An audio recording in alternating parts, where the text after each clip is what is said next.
कार्यक्रम में उपस्थित बिहार के राज्यपाल श्री राजेंद्र अर्लेकर जी, यहां के कर्मठ मुख्यमंत्री श्रीमान नीतीश कुमार जी, हमारे विदेश मंत्री श्री एस जयशंकर जी, विदेश राज्य मंत्री श्री पवित्र जी, विभिन्न देशों के एक्सेलेंसीज, एम्बेसडर्स, नालंदा यूनिवर्सिटी के वीसी प्रोफेसर, स्टूडेंट्स, उपस्थित साथियों, मुझे तीसरे कार्यकाल की शपथ ग्रहण करने के बाद पहले 10 दिनों में ही नालंदा आने का अवसर मिला है।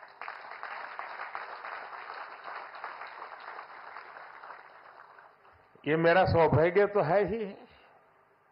मैं इसे भारत की विकास यात्रा के एक शुभ संकेत के रूप में देखता हूं। नालंदा ये केवल नाम नहीं है। नालंदा एक पहचान है, एक सम्मान है। नालंदा एक मूल्य है, नालंदा एक मंत्र है, गौरव है, गाथा है।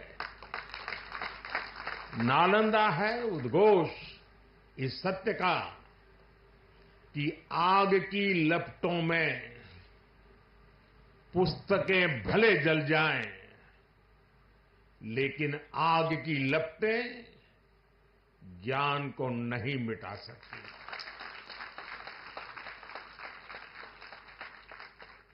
नालंदा के ध्वंस ने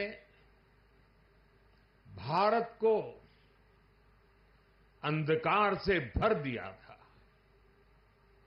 अब इसकी पुनर्स्थापना भारत के स्वर्णिम युग की शुरुआत करने जा रहा है। साथियों,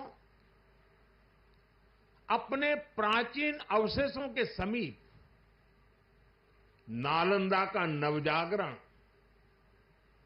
ये नया कैंपस विश्व को भारत के सामर्थ्य का परिचय देगा।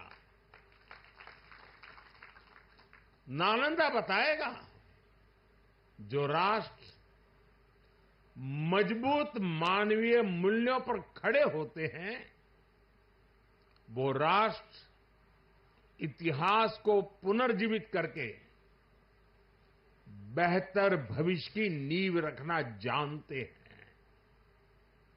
और साथियों, नालंदा केवल भारत के ही अतीत का पुनर्जागरण नहीं है, इसमें विश्व के, एशिया के कितने ही देशों की विरासत जुड़ी हुई है। एक यूनिवर्सिटी कैंपस के इनॉग्रेशन में इतने देशों का उपस्थित होना, ये अपने आप में अभूतपूर्व है। नालंदा यूनिवर्सिटी के पुनर्निर्माण में हमारे साथी देशों की भागीदारी भी रही है। मैं इस अवसर पर भारत के सभी मित्र देशों का, आप सभी का अभिनंदन करता हूं। मैं बिहार के लोगों को भी बधाई देता हूं। बिहार अपने गौरव को वापस लाने के लिए जिस तरह विकास की राह पर आगे बढ़ रहा है, नालंदा का ये कैंपस उसी की एक प्रेरणा है। साथियों, हम सभी जानते हैं कि नालंदा कभी भारत की परंपरा और पहचान का जीवंत केंद्र हुआ करता था। नालंदा का अर्थ है न अलम ददाति इति नालंदा, अर्थात जहां शिक्षा का, ज्ञान के दान का अविरल प्रवाह हो। शिक्षा को लेकर, एजुकेशन को लेकर यही भारत की सोच रही है। शिक्षा सीमाओं से परे है, नफा नुकसान के नजरिए से भी परे है। शिक्षा ही हमें गढ़ती है, विचार देती है और उसे आकार देती है। प्राचीन नालंदा में बच्चों का एडमिशन, उनकी पहचान, उनकी नेशनलिटी को देखकर नहीं होता था। हर देश, हर वर्ग के युवा यहां आते थे। नालंदा विश्वविद्यालय के इस नए कैंपस में हमें उसी प्राचीन व्यवस्था को फिर से आधुनिक रूप में मजबूती देनी है। और मुझे ये देखकर खुशी है कि दुनिया के कई देशों से यहां स्टूडेंट्स आने लगे हैं। यहां नालंदा में 20 से ज्यादा देशों के स्टूडेंट्स पढ़ाई कर रहे हैं। ये वसुधैव कुटुंबकम की भावना का कितना सुंदर प्रतीक है। साथियों, मुझे विश्वास है आने वाले समय में नालंदा यूनिवर्सिटी फिर एक बार हमारे कल्चरल एक्सचेंज का प्रमुख सेंटर बनेगी। यहां भारत और साउथ ईस्ट एशियन देशों के आर्ट वर्क के डॉक्यूमेंटेशन का काफी काम हो रहा है। यहां कॉमन आर्काइवल रिसोर्सेज सेंटर की स्थापना भी की गई है। Nalanda university ASEAN India university network बनाने की दिशा में भी काम कर रही है।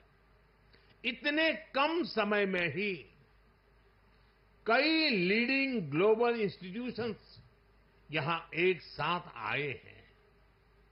एक ऐसे समय में जब 21वीं सदी को एशिया की सदी कहा जा रहा है, हमारे ये साझा प्रयास हमारी साझी प्रगति को नई ऊर्जा देंगे। साथियों, भारत में शिक्षा मानवता के लिए हमारे योगदान का एक माध्यम मानी जाती है। हम सीखते हैं ताकि अपने ज्ञान से मानवता का भला कर सके। आप देखिए, अभी 2 दिन ही के बाद ही 21 जून को इंटरनेशनल योगा डे है। आज भारत में योग की सैकड़ों विधाएं मौजूद है। हमारे ऋषियों ने कितना गहन शोध इसके लिए किया होगा, लेकिन किसी ने योग पर एकाधिकार नहीं बनाया। आज पूरा विश्व योग को अपना रहा है। योग दिवस एक वैश्विक उत्सव बन गया है। हमने अपने आयुर्वेद को भी पूरे विश्व के साथ साझा किया है। आज आयुर्वेद को स्वस्थ जीवन के एक स्रोत के रूप में देखा जा रहा है। सस्टेनेबल लाइफस्टाइल और सस्टेनेबल डेवलपमेंट का एक और उदाहरण हमारे सामने है। भारत ने सदियों तक सस्टेनेबिलिटी को एक मॉडल के रूप में जीकर दिखाया है। हम प्रगति और पर्यावरण को एक साथ लेकर चले हैं। अपने उन्हीं अनुभवों के आधार पर भारत ने विश्व को मिशन लाइफ जैसा मानवीय विजन दिया है।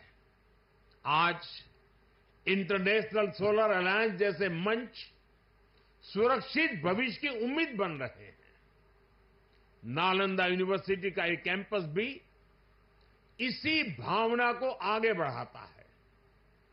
ये देश का पहला ऐसा कैंपस है जो net zero energy, net zero emissions, net zero water and net zero waste model पर काम करेगा। अप्प दीपो भव के मंत्र पर चलते हुए कैंपस पूरी मानवता को नया रास्ता दिखाएगा। साथियों, जब शिक्षा का विकास होता है तो अर्थव्यवस्था और संस्कृति की जड़ें भी मजबूत होती है। हम डेवलप कंट्रीज को देखें तो ये पाएंगे वो इकोनॉमिक और कल्चरल लीडर तब बने जब वो एजुकेशनल लीडर्स हुए। आज दुनिया भर के स्टूडेंट्स और ब्राइट माइंड्स उन देशों में जाकर वहां पढ़ना चाहते हैं। कभी ऐसी स्थिति हमारे यहां नालंदा और विक्रमशिला जैसे स्थानों में हुआ करती थी। इसलिए ये केवल संयोग नहीं है कि जब भारत शिक्षा में आगे था तब उसका आर्थिक सामर्थ्य भी नई ऊंचाई पर था। ये किसी भी राष्ट्र के विकास के लिए एक बेसिक रोड मैप है। इसलिए 2047 तक विकसित होने के लक्ष्य पर काम कर रहा भारत इसके लिए अपने एजुकेशन सेक्टर को उसका कायाकल्प कर रहा है। मेरा मिशन है कि भारत दुनिया के लिए शिक्षा और ज्ञान का केंद्र बने। मेरा मिशन है भारत की पहचान फिर से दुनिया के सबसे प्रोमिनेंट नॉलेज सेंटर के रूप में उभरे। और इसके लिए भारत आज बहुत कम उम्र से ही अपने स्टूडेंट्स को इनोवेशन की स्पिरिट से जोड़ रहा है। आज एक तरफ 1 करोड़ से ज्यादा बच्चों को अटल टिंकरिंग लैब में लेटेस्ट टेक्नोलॉजी के एक्सपोजर का लाभ मिल रहा है, वहीं दूसरी ओर चंद्रयान और गगनयान जैसे मिशन स्टूडेंट्स में साइंस के प्रति रुचि बढ़ा रहे हैं। इनोवेशन को बढ़ावा देने के लिए भारत ने 1 दशक पहले स्टार्टअप इंडिया मिशन की शुरुआत की थी। तब देश में कुछ 100 ही स्टार्टअप थे, लेकिन आज भारत में 1,30,000 से ज्यादा स्टार्टअप है। पहले की तुलना में आज भारत से रिकॉर्ड पेटेंट फाइल हो रहे हैं, रिसर्च पेपर पब्लिश हो रहे हैं। हमारा जोर अपने यंग इनोवेटर्स को रिसर्च और इनोवेशन के लिए ज्यादा से ज्यादा मौके देने का है। इसके लिए सरकार ने 1 लाख करोड़ रुपए का रिसर्च फंड बनाने की घोषणा भी की है। साथियों, हमारा प्रयास है भारत में दुनिया का सबसे कॉम्प्रिहेंसिव और कंप्लीट स्किलिंग सिस्टम हो। भारत में दुनिया का सबसे advance research oriented higher education system हो। इन सारे प्रयासों के नतीजे भी दिखाई दे रहे हैं। पिछले कुछ सालों में भारतीय यूनिवर्सिटीज ने ग्लोबल रैंकिंग में पहले से काफी बेहतर परफॉर्म करना शुरू किया है।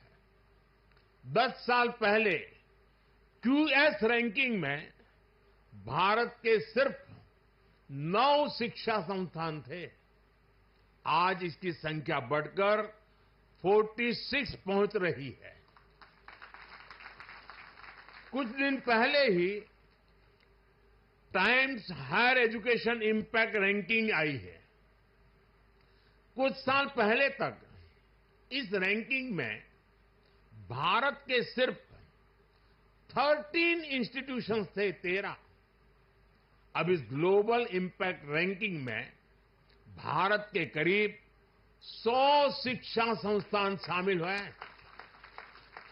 पिछले 10 वर्षों में औसतन भारत में हर सप्ताह एक यूनिवर्सिटी बनी है।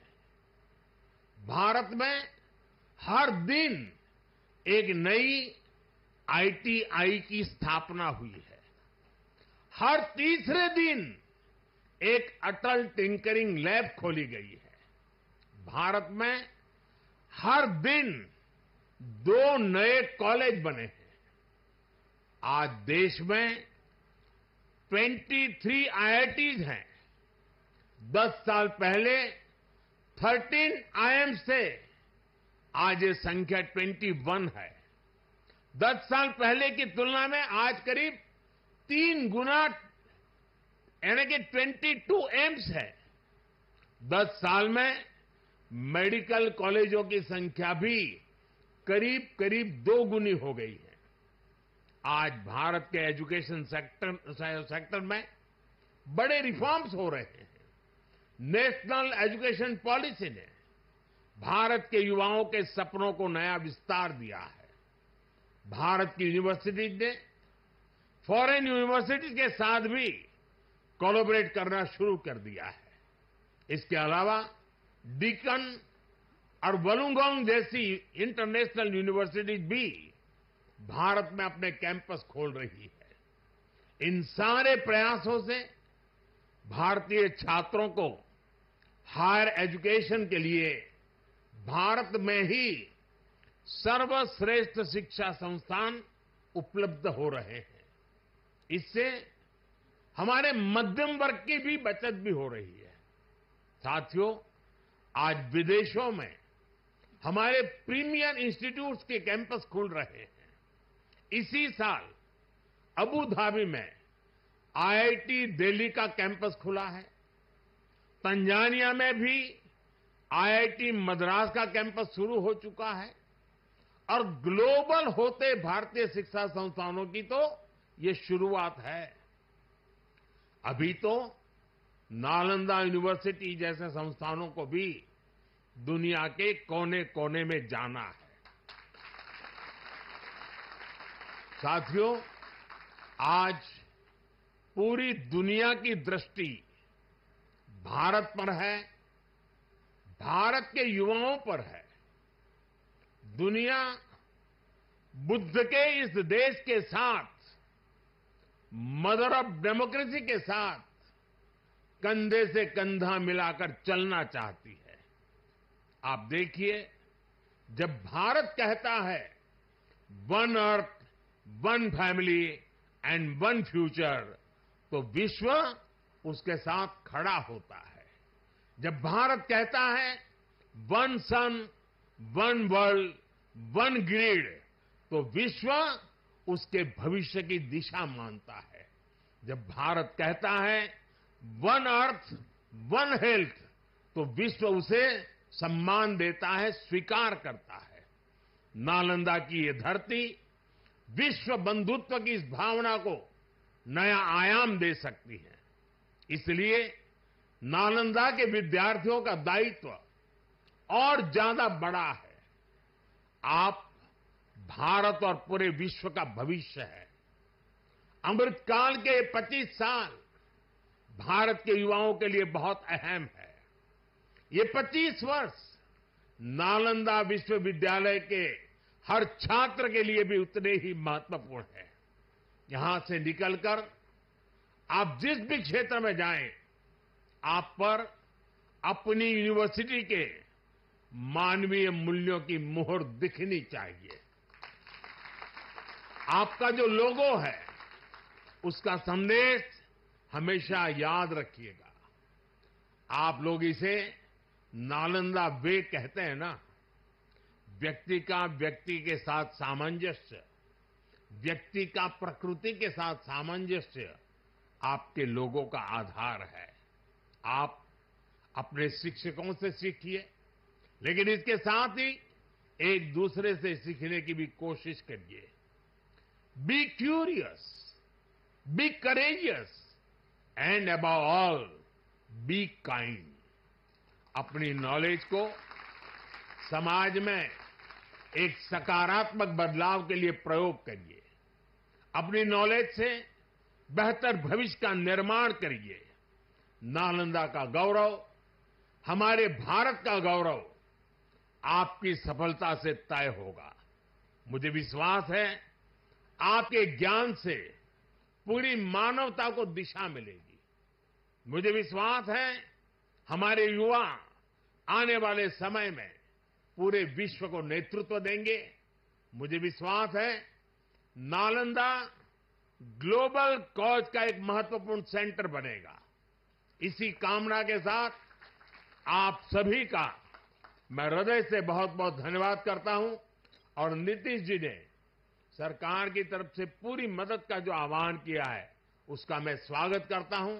भारत सरकार भी इस विचार यात्रा को जितनी ऊर्जा दे सकता है उसमें कभी भी पीछे नहीं रहेगा।